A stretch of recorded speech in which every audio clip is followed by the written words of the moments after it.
दोस्तों नमस्कार। मैं आपका अपना भाई जयेश ग्रहण अपने इस चैनल पर आप सभी भाइयों का हार्दिक दिल से स्वागत करता हूं और सभी भाइयों से विनती करता हूं कि इस चैनल को सब्सक्राइब और लाइक करें और एक प्यारा सा कमेंट करें। गौतम बुद्ध की जन्म कथा। गौतम बुद्ध के पिता का नाम सुशोधन था। वे कपिल वस्तु के राजा थे। बात उस समय की है जब गौतम बुद्ध का जन्म भी नहीं हुआ था। राजा सुशोधन के कोई संतान नहीं थी।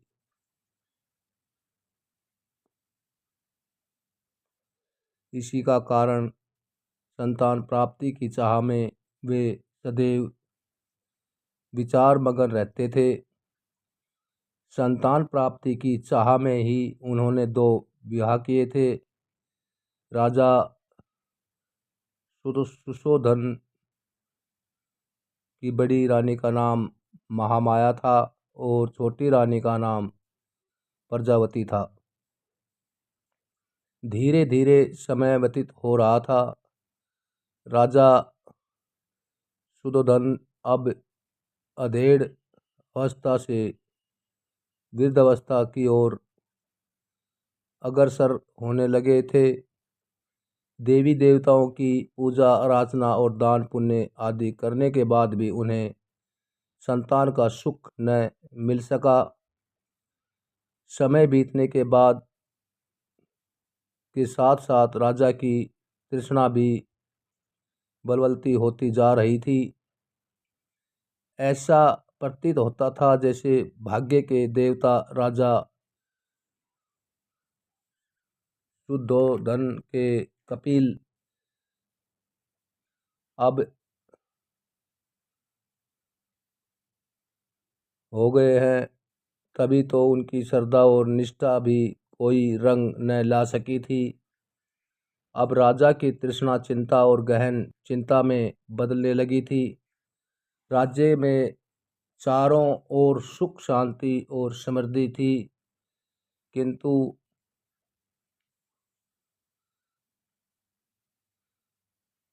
अपना उत्तराधिकारी न होने के कारण यह सब कुछ राजा को निरर्थक ही प्राप्त होता था।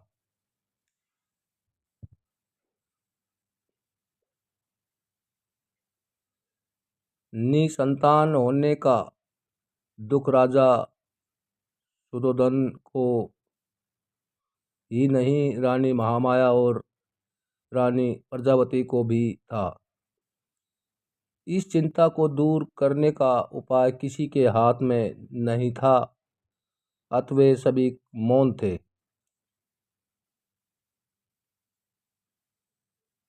एक समय की बात है कि रानी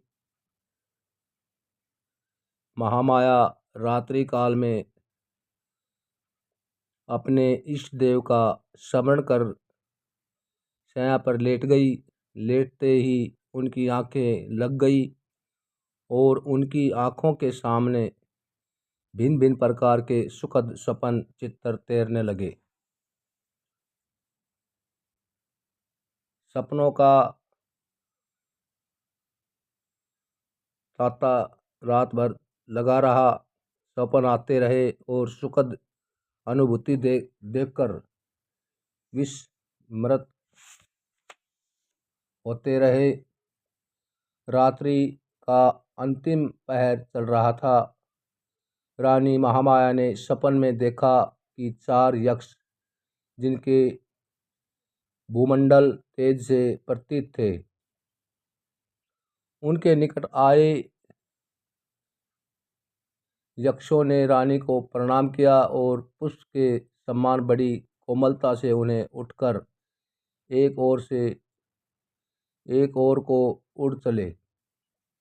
जिस वायुमंडल से होकर यक्ष रानी को लेकर उड़ रहे थे, उसमें बड़ी मनोमोहक सुगंध व्याप्त थी।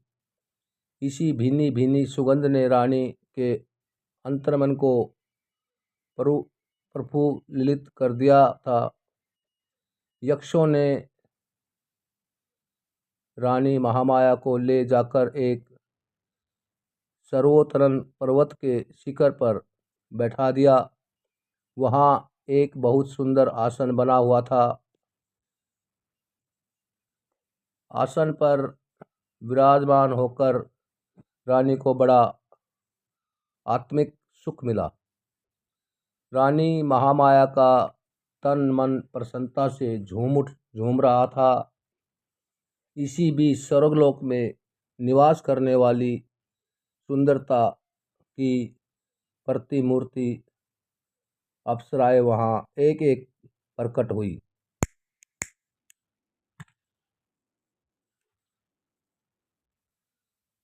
अप्सराओं ने करबुद्ध हो शीश झुकाकर रानी को प्रणाम किया। देवी एक अप्सरा रानी से बोली कि आपके स्नान का समय हो गया है, कृपा स्नान के लिए प्रस्थान कीजिए। रानी कुछ न बोली, उठकर उनके साथ चल दी। अप्सराएं रानी को ले मंगल गीत गाती हुई एक सरोवर के पास पहुंची। सरोवर अत्यंत सुंदर था और उसमें श्वेत कमल पुष्प शोभायमान थे। अप्सराओं ने रानी को ले जाकर सरोवर के मध्यम खड़ा कर दिया और मल मल कर स्नान कराने लगी।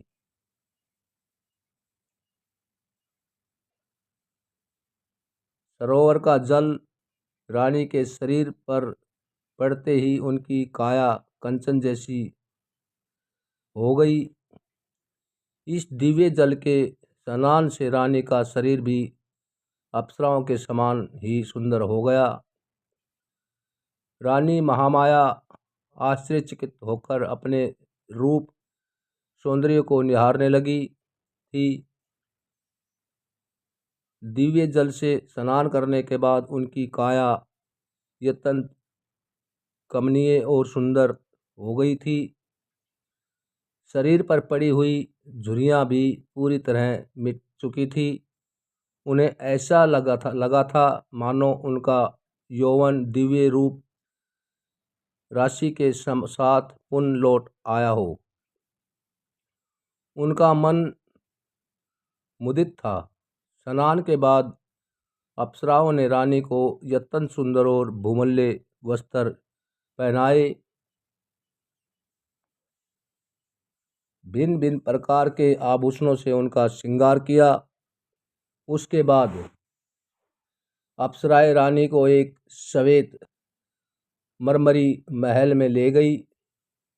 विभिन्न प्रकार से उनका स्वागत सत्कार किया गया। एक अप्सरा अपने हाथ में दिव्य सामग्री से भरा थाल लेकर प्रकट हुई। उस खाद्य सामग्री से स्वादिष्ट सुगंध उठ रही थी। उन्होंने खाद्य सामग्री रानी के सामने प्रस्तुत की।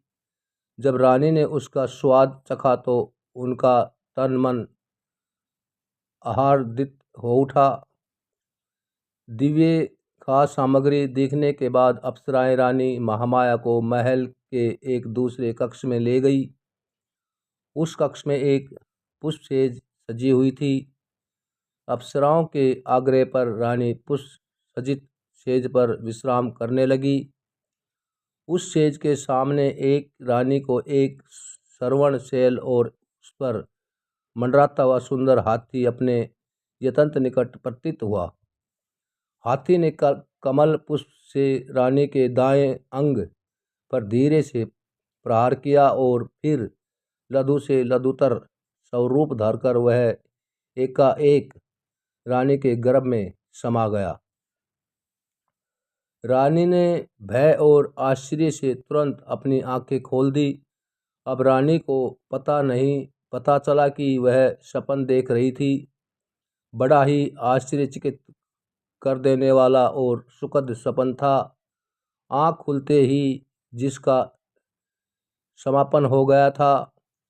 जब रानी ज्योतिष ने सपन के फल की गणना कर बताया कि उसके यहाँ एक यशस्वी पुत्र रतन का जन्म होगा, तो उसकी प्रसन्नता की कोई सीमा नहीं रही। राज ज्योतिषी की घोषणा ने जैसे राजा रानी और प्रजा के ऊपर से चिंता की कालिमा को समाप्त कर दिया था। राजमहल में छाया सन्नाटा धीरे धीरे सिमटने लगा। ज्यों ज्यों रानी महामाया का गर्भकाल पूर्ण होने की ओर अग्रसर हो रहा था, त्यों त्यों राजमहल में प्रसन्नता बढ़ती जा रही थी। अब गर्भकाल लगभग पूर्ण होने को था। उस काल की प्रथा के अनुसार रानी अपने प्रथम शिशु को अपने माता पिता के गृह पर ही जन्म देती थी। इसे अत्यंत शुभ माना जाता था। ऐसा ही विचार कर रानी महामाया को उनके माता पिता के पास भेजने की व्यवस्था की गई, ताकि वे प्रथम शिशु को वहीं पर जन्म दे सके।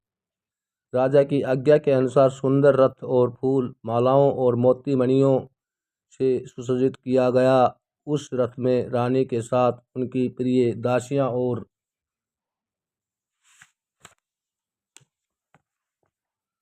परिचारिकाएं बैठी। रथ में आगे आगे 6 घोड़े पर सवार योद्धा सैनिक चले और इसी प्रकार पीछे भी घुड़सवार सैनिक चले।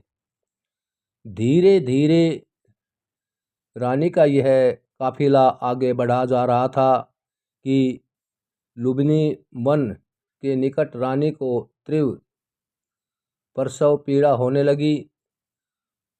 परिचारिकाओं के कहने पर रथ को लुम्बिनी वन में ही एक उचित स्थान देकर रोक दिया गया। बैसाख मास की पूर्णिमा थी। गगन का पूर्ण चंद्र जगमगा रहा था। लुम्बिनी वन का कोना कोना जैसे पूर्णिमा की शीतल चांदनी में अपनी मधुरिमा के साथ शोभायमान हो रहा था। इस बैसाख पूर्णिमा को जैसे सदियों से लुम्बिनी वन में इस महान घटना के घटने की ही परीक्षा थी और प्रतीक्षा की घड़ियों धीरे धीरे समाप्त होती जा रही थी। यह घटना ईसा के लगभग 564 वर्ष पूर्व की है। रानी महामाया प्रसव व पीड़ा से आकुल लुम्बिनी वन में पुष्पों से आच्छादित वृक्ष के नीचे विश्राम कर रही थी। परिचारिकाएं उनकी तरह तरह से सेवा शुश्रूषा कर रही थी। प्रकृति द्वारा निर्धारित शुभ घड़ी और शुभ फलों में रानी महामाया ने एक सुंदर स्वस्थ शिशु को जन्म दिया। शिशु के जन्म की शुभ सूचना अविलंब कपिलवस्तु में भेज दी गई। कपिलवस्तु में राजा शुद्धोधन और रानी प्रजावती के हर्ष की सीमा न थी। पूरा राजमहल विभिन्न प्रकार के मोतियों, मणियों और दीपमालाओं से सज्जित किया गया। राजा शुद्धोधन और रानी प्रजावती ने पुत्र प्राप्ति से प्रसन्न होकर निर्धनों और ब्राह्मणों को खुले हाथों से दान देना आरंभ कर दिया। राजा ने अपनी प्रिय पत्नी महामाया और नवजात शिशु को लुम्बिनी वन से कपिलवस्तु बुला दिया था। राजमहल में उनका बड़े धर्म के साथ स्वागत किया गया। एक दिन असित ऋषि दरबार में पधारे। राजा शुद्धोधन ने ऋषि का यथायोग्य स्वागत सत्कार किया और नवजात शिशु को आशीर्वाद देने का आग्रह किया। राजन असित ऋषि बोले, आपके पुत्र का भविष्य बड़ा उज्जवल प्रतीत होता है। आपकी कृपा का फल है। ऋषिदेव राजा शुद्धोधन सिर झुकाकर बोले, अब कृपा शिशु को अपना आशीर्वाद दीजिए। राजन, यह शिशु आगे चलकर आपके शाक्य वंश का नाम विश्व पर भर में फैला देगा और किसी के आशीर्वाद की नहीं बल्कि संसार को इसके आशीर्वाद की आवश्यकता पड़ेगी। यह कहकर असित ऋषि ने शिशु के मस्तक पर अपना हाथ रखा।